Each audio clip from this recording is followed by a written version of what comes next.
oportunidade da nossa entrevista. E o Eliel Teixeira tem algo muito particular, peculiar, na verdade, que é o fato dele ser policial e ser também membro das Forças Armadas. Então, como isso deu um pouco de nó na minha cabeça, eu queria que ele explicasse um pouco pra gente como é que funciona essa cooperação entre agências, como é que se dá, você é voluntário, algo compulsório. Explica pra gente melhor como é que é isso. Então, por uma questão de, acho que, de economias, né, aos cofres públicos, o Exército mantém um contingente ativo, né, que é o pessoal engajado, mas o contingente total, somente 40% é engajado, tem que integrar. Os outros 60% são compostos membros da reserva, que eles chamam de reserva ativa. Então, tanto o Exército quanto a Aeronáutica, Força Aérea, Marinha e Fuzileiros Navais, até a Guarda Costeira, todas elas mantêm um contingente de soldados da reserva ativa. Então, são soldados que são membros das Forças Armadas que vêm de todos os jeitos da vida. Não é necessariamente policiais vão para lá, é gente que tem bancário, tem autônomo, tem padeiro, tem construção civil, pedreiro, tem médico, enfermeiro. E então eles, por um chamado maior que eles têm de amor à pátria e de servir à pátria, eles exercem suas profissões durante a semana, né, e um final de semana por mês eles se dedicam a se apresentarem nos quartéis, né, onde as unidades, né, que são espalhadas por vários pontos da cidade, quase parece um tiro de guerra aqui no Brasil, onde durante 3 ou 4 dias ou 2, dependendo, eles vestem a farda e vão fazer treinamento para manter os seus conhecimentos, as suas habilidades de soldado em dia. E o requerimento mínimo é um final de semana por mês e 2 semanas por ano, que geralmente cai no mês de julho, que é o verão nosso, né? Época de férias. E esse contingente é mantido nos estados, que eles chamam de Guarda Nacional. Então, a Guarda Nacional tem a Guarda Nacional da Bahia e a Guarda Nacional da Califórnia. Inicialmente, esses grupos foram criados pelos estados, com uma força militar do estado, debaixo da tutela do governador, para responderem em emergências, como furacão, enchentes, distúrbios civis, por aí vai. Eventualmente o Exército viu uma oportunidade de poder aproveitar esse contingente tão grande, né? Então eles absorveram esse contingente de uma certa forma e padronizaram o treinamento. Então, o mesmo treinamento, as mesmas expectativas, o mesmo nível de treinamento e eficiência que é requerido de um soldado ativo é requerido de um soldado da Guarda Nacional, que serve um fim de semana por mês. Quando há combate, por exemplo, agora nós tivemos, tínhamos 2 frontes de batalha, né? A gente estava batalhando no Iraque e no Afeganistão. Teve um momento em que a maioria das unidades em solo operando eram unidades da Guarda Nacional. Então há uma lei federal que dá amparo ao soldado de que, se ele for ativado pelo Exército para poder ir fazer missão de treinamento, ou missão de combate, ou seja lá o que for, o empregador não pode mandar ele embora. Tem que manter o emprego dele intacto, como se nunca tivesse saído. Existem empregadores, como o meu empregador, que é uma agência policial pública, que vai um passo além. Além de manter meu emprego, eles ainda continuam pagando meu salário enquanto eu estiver lá. Só que eu estou recebendo pelo Exército também. Então eu acabo recebendo 2 contra-cheques ao mesmo tempo. Normal. E 2 aposentadorias ao mesmo tempo. Né? Então, como minha aposentadoria é local, né? Minha previdência local e a previdência do Exército é federal, então eu acabo acumulando 2 previdências ao mesmo tempo. E fora benefícios educacionais, benefícios de compra de casa, por aí vai. Então eu sempre tive uma vontade de ser militar. Eu achei que entrando na polícia, que é uma organização paramilitar, essa coceira ia sarar, não sarou, pelo contrário, ficou até pior. E eu decidi, alguns anos atrás, que eu ia entrar na reserva. Então eu consegui resolver 2 problemas. Um, de ser parte, experimentar a vida militar, mas ao mesmo tempo não abrir mão da minha carreira policial. Eu já tinha investido tantos anos e para mim não tinha por que abrir mão. Então hoje eu sirvo as 2 entidades ao mesmo tempo. E quando que a Guarda Nacional ou as guardas nacionais são empregadas? Elas realizam o trabalho de polícia? Qual é o tipo de trabalho que elas realizam? Então, elas realizam trabalho em questões de emergências públicas, como enchentes, fogos, né? Tem grandes fogos que atingem áreas residenciais ou áreas... Incêndios, né? Incêndios, isso. Então, questão de calamidade pública. Aí eles ativam porque nós temos um aparato muito maior para operar nessas, né, em emergências assim. Em ambientes né, confinados, ou enfim, em situações precárias, o Exército tem como operar ali, que às vezes as forças de segurança locais não contam. Agora, na questão do policiamento, existe uma lei nos Estados Unidos, uma lei federal chamada Posse e Comitados. Isso é um contexto histórico. Os Estados Unidos, quando ele nasceu como nação, ele nasceu de um povo que tinha muita desconfiança de um governo central, ou de um governo central que tivesse uma vantagem tática e bélica em cima dos seus cidadãos, né? Então eles colocaram uma cláusula de que um soldado ou um membro das Forças Armadas não pode atuar em segurança pública, quer dizer, ele não pode prender pessoas, não pode conduzir investigações, não pode fazer nada, né? Ele somente está ali para atuar em auxiliar o público na questão de calamidade pública, mas ele não pode atuar em trabalho policial, né? Então somente a polícia pode fazer isso. E no caso de terrorismo, no caso mais excepcional? Em casos excepcionais ele pode até ativar, que foi o caso quando teve o 11 de setembro, a Guarda Nacional foi chamada. Casos bem de exceções, né? Mas a Guarda Nacional ela foi chamada para poder auxiliar o trabalho da polícia, porque a polícia tinha que estar livre para poder fazer o trabalho da polícia no dia a dia. A Guarda Nacional foi mais empregada na segurança de sites críticos, né? Prédios governamentais, fazer a segurança física daqueles prédios em que eram considerados locais críticos, né, de grande importância. Ali não era um trabalho policial, ali era um trabalho de proteção. Sim. Então eles não estavam ativamente procurando bandido, não estavam ali interrogando ninguém, não estavam detendo, né, pessoas, fazendo oitivas, que é o trabalho da polícia, né? Não, eles estavam ali para proteger locais de grande importância, né, de importância crítica, né, para a infraestrutura, né, usinas nucleares. A Guarda Nacional foi feita para aquilo, né, ela foi empregada daquela forma durante a emergência. Mas existe essa lei, inclusive, né, tem casos de bases em que extrapolaram um pouco, até na área de ajudar o fluxo de veículo num acidente. Seria um trabalho da polícia e um oficial bem intencionado achou que ajudar a polícia ou fazer o remanejo do trânsito para poder desafogar o trânsito, ele estava fazendo um bom serviço, mas ali enquadrou como uma violação da posse comitados.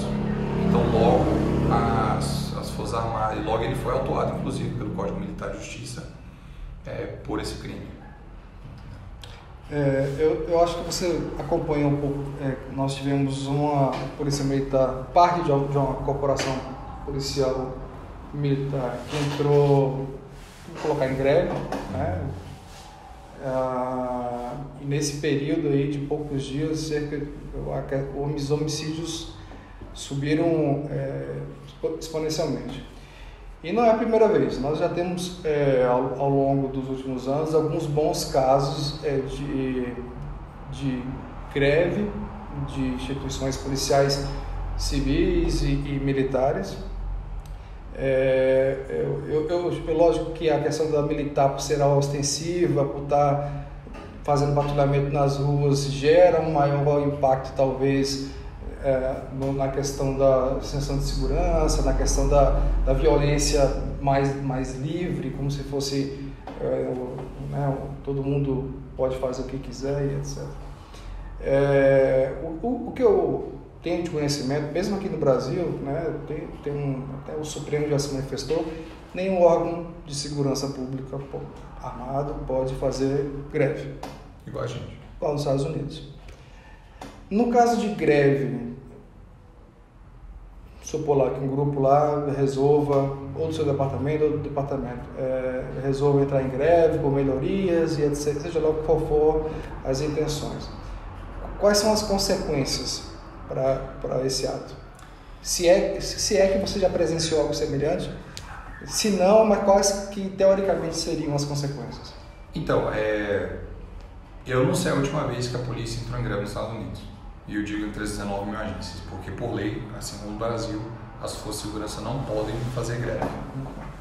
Acho que a diferenciação aí é que, apesar de nós não podemos fazer greve, nós podemos ter sindicatos.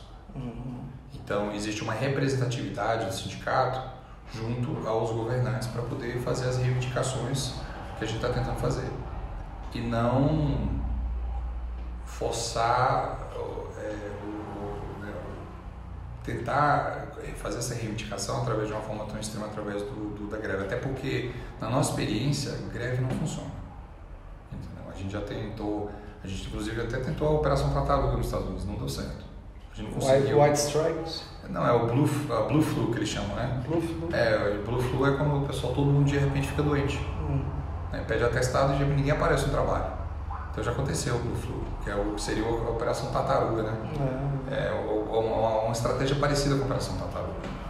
E nós não tivemos o resultado que a gente queria, porque a gente não só não conseguiu chegar aos governantes para poder fazer a reivindicação, mas a gente perdeu o apoio popular, que é o nosso combustível para conseguir as reivindicações.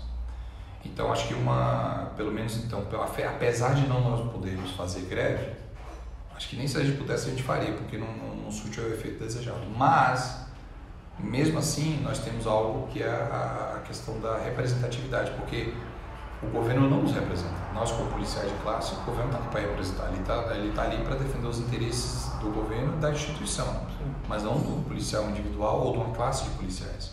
Por isso, nós temos as nossas associações, nós temos nossos sindicatos que fazem esse trabalho direto aos governantes, de lobby, por aí mais, até para conseguir melhoria salarial, melhores equipamentos, leis que dão apoio ao nosso trabalho e tudo mais. Então, eu acho que eu não sei bem como é a questão aqui constitucional no Brasil, não vou entrar nessa questão, mas nós temos esse dispositivo. Então, por termos esse dispositivo e esse dispositivo funcionar muito bem, é que a gente não precisa recorrer à greve, mesmo se a greve fosse legal, que não é nos Estados Unidos. No caso de vocês, o xerifado, quem é que dá o aumento, autoriza o aumento salarial, por exemplo? Vem no orçamento. Então, mas a proposta? A proposta vai para o corpo de supervisores do contrato. Mas é o xerife que manda? Não. O sindicato negocia diretamente. O xerife não faz essa negociação ao nosso prol. Ele pode até enviar uma carta dizendo, olha, eu gostaria muito que vocês dessem esse aumento para os meus subordinados, é um trabalho muito bom, mas ele não senta na mesa de negociação. Ele não senta, exatamente para poder haver uma isenção por parte dele e a gente poder apresentar a proposta que a gente quer diretamente com digamos que seria o equivalente ao Tribunal de Contas da União, né? Porque o Ministério do Planejamento nessa questão, para poder apresentar, a gente quer isso como classes policiais, né? E a gente apresenta a nossa proposta e essa negociação é feita diretamente com o departamento entre o sindicato e a pasta de planejamento. A pasta de planejamento. Interessante. Não, é só para a gente refletir um pouco e para quem estiver acompanhando também, saber, porque às vezes a pessoa fala, nos Estados Unidos pode, né? Não pode, aqui pode, não pode. Então, é mais uma questão de desmistificar muitas coisas, né, e deixar as outras mais claras. Agora, seguindo para o nosso final aqui, Léo, os modelos de polícias brasileiros. Né? A gente conversou aí mais cedo sobre carreira única, que não... Hoje só, acho que a Polícia Rodoviária Federal no Brasil.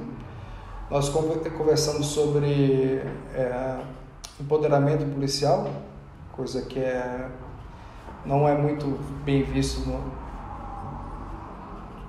é visto da forma como deveria, talvez, no Brasil. E o ciclo completo de polícia, que nós não temos como um único país praticamente no mundo, talvez exista mais um outro, mas até onde se tem pesquisado, é o único país no mundo que não tem.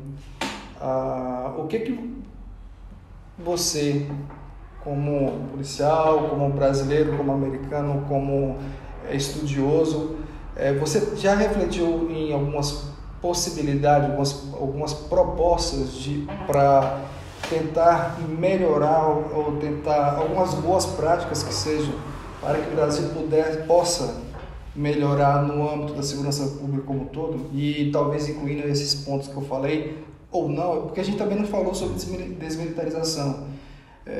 das PMs, né? Então, passou batido aqui a questão da desmonetização, mas você fica à vontade para falar também, se você quiser.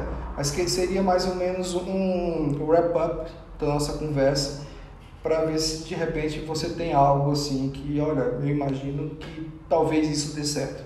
Porque ninguém tem uma resposta para a problemática inteira. Eu acho que muitas pessoas têm várias ideias, várias propostas, várias possibilidades de soluções, né?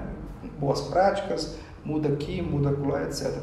Eu tenho as minhas, todo mundo tem as suas, principalmente quem estuda o assunto, quem é da área, quem gosta do assunto.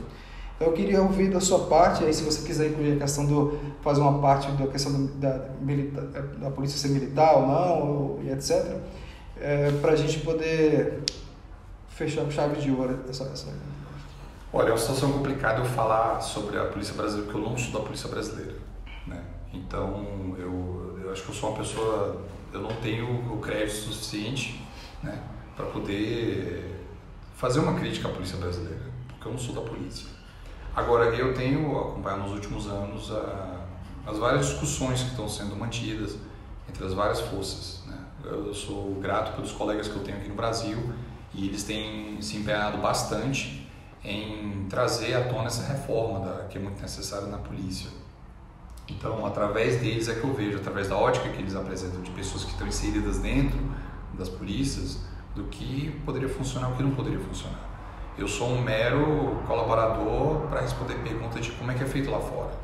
Agora, essa informação, como ela é usada ou como ela é sintetizada no contexto da polícia brasileira, isso é algo que não teria pessoas melhores para falar sobre isso do que os próprios policiais brasileiros. Eles são experts na polícia brasileira, não eu.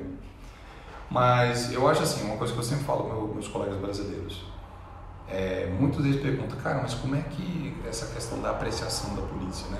Que o americano tem esse apreço pela polícia, bate palma no aeroporto e tudo isso na questão, né? Então, assim, eu acho que muito disso vem da população ver o resultado que a polícia faz na rua e a eficiência que ela tem. Então, não tem como assim, não, me aprecie primeiro para depois eu melhorar. Não, eu vou melhorar primeiro. E o resultado do meu trabalho é que vai levar a população a ter esse apreço que nós temos. Então, a população está interessada no resultado final. Ela quer ver o resultado ali, naquele momento e já. Ela quer ver o policial agindo. Não quer o policial, olha, eu não sei, eu não tenho, vamos ali, deixa eu levar isso aqui. Ela quer assim, a intervenção feita naquele momento e já, como é feito nos Estados Unidos.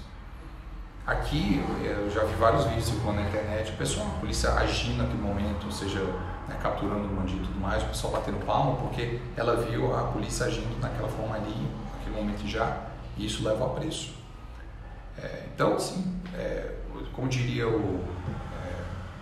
tem uma frase, uma máxima que se diz que a loucura a insanidade é tentar fazer a mesma coisa esperando resultados diferentes. Então, assim, se o sistema desde o século XVIII não tem funcionado, e mesmo com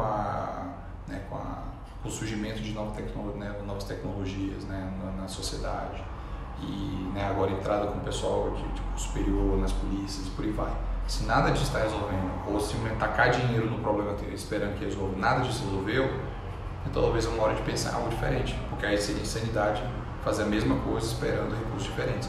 Esperando resultados diferentes. Eu posso afirmar que não é falta de dinheiro, não é questão de porque falta recurso, não é. Não há dinheiro na árvore lá nos Estados Unidos, por isso que a polícia é melhor. Entendeu? Nós, de uma certa forma, nós somos precários. O pessoal até ri quando eu falo isso, mas de alguém que já trabalhou na administração da polícia e já deu para ver os desafios orçamentários que nós temos, não é muito diferente da polícia do Brasil. Então, o que nos dá essa vantagem exatamente é o empoderamento do policial em si. Não é equipamento, não é, sabe, o suporte, não é nada disso, é o empoderamento do policial em si. Ele tem a capacidade de resolver o problema do começo ao fim. Então isso é que dá o nosso amparo, dá o nosso apreço junto à população. Então eu não diria que é uma crítica à polícia, mas eu acho que os policiais brasileiros eles acho que já enxergaram esse problema, né? Já é um tópico recorrente em várias rodas de conversa que eu participo. E agora eu acho que é convencer as próprias instituições de que, olha, uma reforma é necessária, reformas nunca são fáceis, é muito difícil você mudar a forma como você trabalha e quebrar certos paradigmas institucionais, né? Já vem já de centenas de anos. Então, essa é a parte mais difícil, é convencer pessoas de que, bem, existe uma opção melhor, a gente pode mover.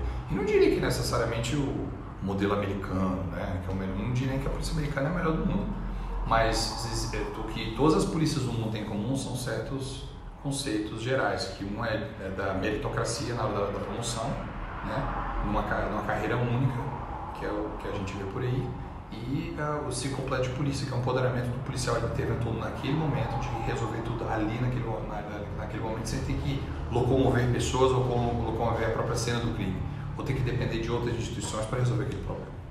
Então eu acho que começou bem, a discussão está indo, então eu espero que dê frutos.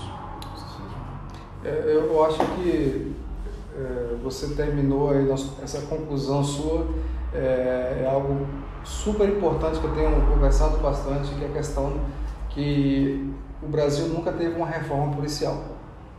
Então a gente tem que partir desse pressuposto, né? E se entendermos o histórico da Constituinte de 88, o que aconteceu para manter a polícia ali, por que foi colocada daquela forma na Constituição de 88, então assim, eu digo que até já passamos da hora de termos uma reforma policial. E como você disse, a reforma policial, ela toda mudança gera desconforto, né? E ninguém quer perder, digamos assim, os seus direitos, os seus louros, seja lá o que for. Mas eu entendo que com uma reforma policial, você tocou em vários pontos que convém realmente ser analisado. O ciclo completo de polícia que não existe em canto nenhum, só no Brasil. A questão da carreira única é uma coisa que também tem que ser analisada também. Aqui não está falando de certo ou errado, aqui a gente está refletindo e trazendo em discussões vários pontos muito importantes, né, como a questão do empoderamento policial. O empoderamento policial que está na rua e vai lá e realiza e resolve toda a problemática. Então, a gente tem que pensar em algo muito maior do que somente, na verdade, todo o sistema de justiça criminal deveria ser repensado. E isso inclui uma reforma também do sistema policial. Então, acho que tem um todo, que é um sistema, que tem que ser debatido, que precisa ser alterado, principalmente essa nossa questão, a questão da atividade policial, a dinâmica da atividade policial, porque realmente hoje a gente precisa avançar. Será que é o mundo inteiro que está errado e só o Brasil que está certo em relação a ciclo completo de polícia? Né? São algumas coisas simples.